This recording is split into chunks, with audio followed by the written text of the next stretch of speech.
Marlène et Jean-Claude sommes très heureux de te présenter une émission très spéciale afin de comprendre les faits d'actualité.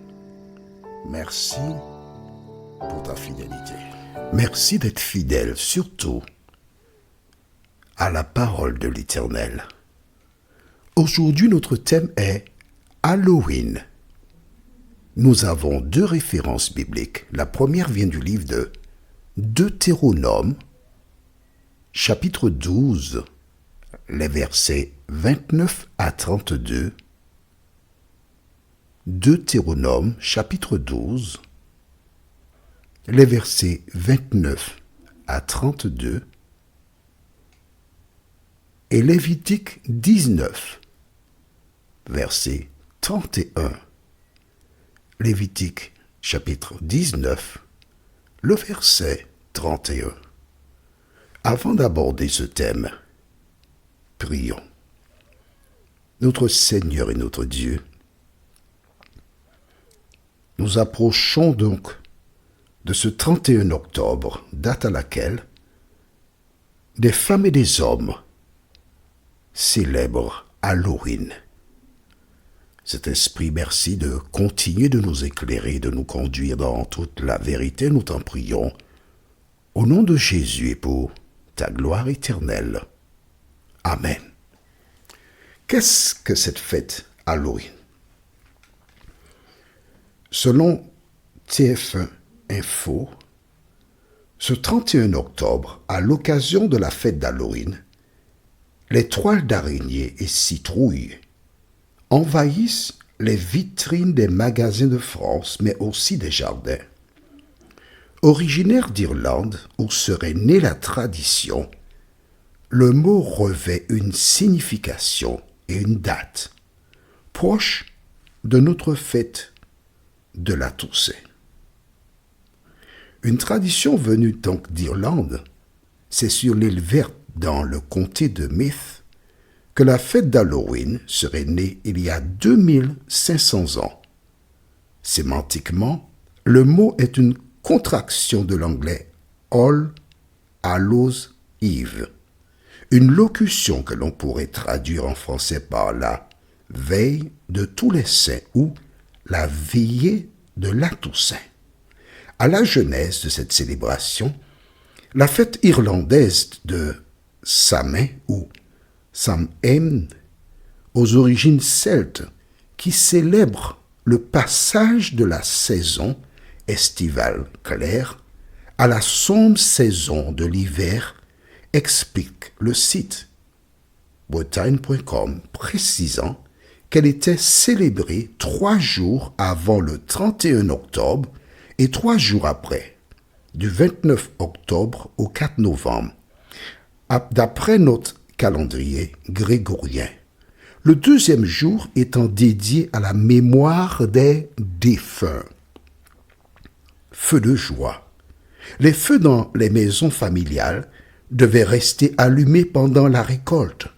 Une fois terminés, les paysans accompagnaient les druides pour allumer des feux de joie.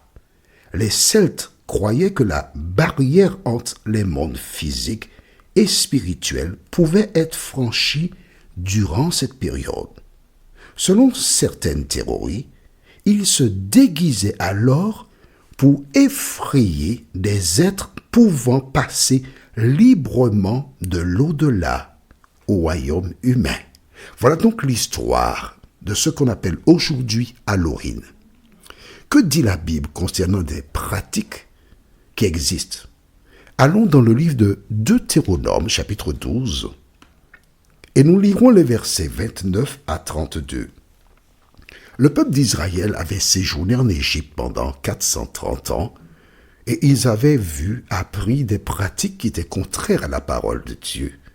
Et à ce titre, Dieu, connaissant l'avenir et le présent, avait donné cette instruction à son peuple. Lisons dans Deutéronome 12, les versets 29 jusqu'au verset 32. Lorsque l'Éternel, ton Dieu, aura exterminé les nations que tu vas chasser devant toi. Lorsque tu les auras chassées et que tu te seras établi dans leur pays, garde-toi de te laisser prendre au piège en les imitant. Après qu'elles auront été détruites devant toi, garde-toi de rechercher leur Dieu et de dire comment ces nations servaient-elles leur Dieu. Moi aussi, je veux faire de même. Tu n'agiras pas ainsi à l'égard de l'Éternel, ton Dieu, car elles servaient leur Dieu en faisant toutes les abominations qui sont odieuses à l'Éternel, et même elles brûlaient au feu leurs fils et leurs filles en l'honneur de leur Dieu. Vous observerez et vous mettrez en pratique toutes ces ordonnances que je vous ordonne. Vous n'y ajouterez rien et vous n'en retranchez rien. Alors, que devons-nous conclure de cette lecture? Dieu avait déclaré à son peuple en ce temps-là, « Gardez-vous ». Il l'a dit 2 fois, ce qui nous indique que c'était un piège. Il existe une différence entre les ténèbres et la lumière. Toutes les fois que tu vois une fête apparaître, tu dois te poser une question. Est-ce qu'elle vient de Dieu ou du monde? Est-ce une tradition des hommes ou ce que la parole de Dieu ordonne? Parce que vois-tu, il n'y a que 2 chemins. La vérité et l'erreur. La lumière et les ténèbres. Et seule la parole de Dieu, la Bible en l'occurrence, est le guide qui te permet d'éviter de tomber dans les pièges de l'ennemi. Notre deuxième référence se trouve au livre de Lévitique, chapitre 19, et nous lisons le verset 31. Lévitique 19, verset 31. Lisons. « Ne vous tournez point vers ceux qui évoquent les esprits, ni vers les devins. Ne les recherchez point de peur de vous souiller avec eux. Je suis l'Éternel, votre Dieu. » Dieu s'adresse à son peuple. Or, tu vois que dans la fête d'Halloween, il est question de contact avec ceux qui sont dans l'au-delà, ceux qui sont morts. Alors que la Bible enseigne clairement que les morts ne reviendront plus jamais à tout ce qui se fait sous le soleil. Quand une personne décède, la Bible déclare que ses pensées, sa haine, son amour, ses colères, tout a disparu. Elle se repose, elle dort, en attendant le moment où Dieu la réveillera, soit pour la vie éternelle ou la mort éternelle, en fonction de ses choix, de ce qu'elle a fait pendant son pèlerinage terrestre.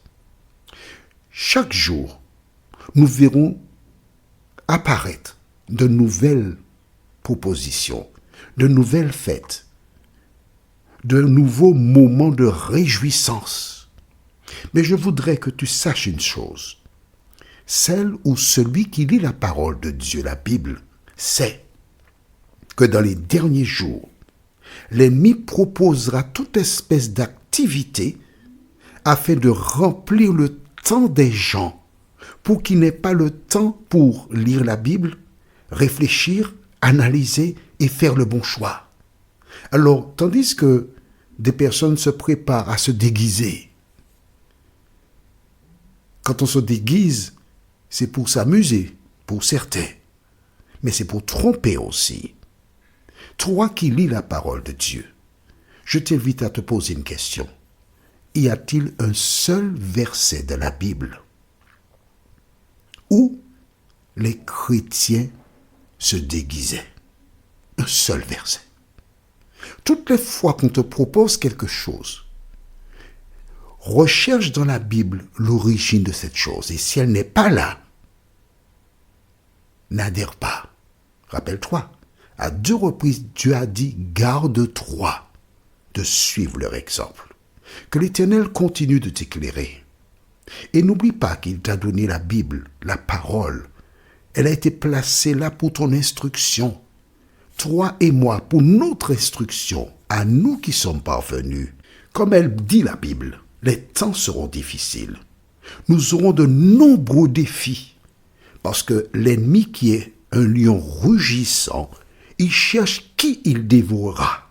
Alors tandis qu'il frappe à différentes portes, tandis qu'il propose des activités multiples pour détourner l'attention des gens, rappelle-toi que Jésus revient. Rappelle-toi que le moment n'est pas venu pour toi pour t'amuser, mais pour prendre la Bible, la lire, l'étudier, chercher à la mettre en pratique parce que les temps sont mauvais. Prions. Notre Seigneur et notre Dieu, merci pour la parole. Merci de continuer de nous éclairer. Merci de nous diriger jour après jour dans la vérité et que nous puissions toujours nous maintenir à l'ombre du Tout-Puissant. Seigneur, alors que les tentations sont grandes, donne-nous de nous souvenir que nous sommes sur cette terre, mais nous ne sommes pas du monde, car le monde et sa convoitise passent. Mais celles et celui qui font la volonté de Dieu demeureront éternellement. Merci Seigneur de nous aider à garder nos yeux sur toi, nous t'en prions. Au nom de Jésus pour ta gloire éternelle. Amen. Que l'Éternel continue de te bénir et tu sais quoi? Il me tarde de te retrouver. Nous sommes parvenus au terme de notre réflexion. Si d'aventure tu as une question, il te suffit d'envoyer un message par le biais de WhatsApp au numéro suivant, plus 596 696 88 93 93. Et alors Jean-Claude, moi, je me ferai un réel plaisir de répondre à ta question.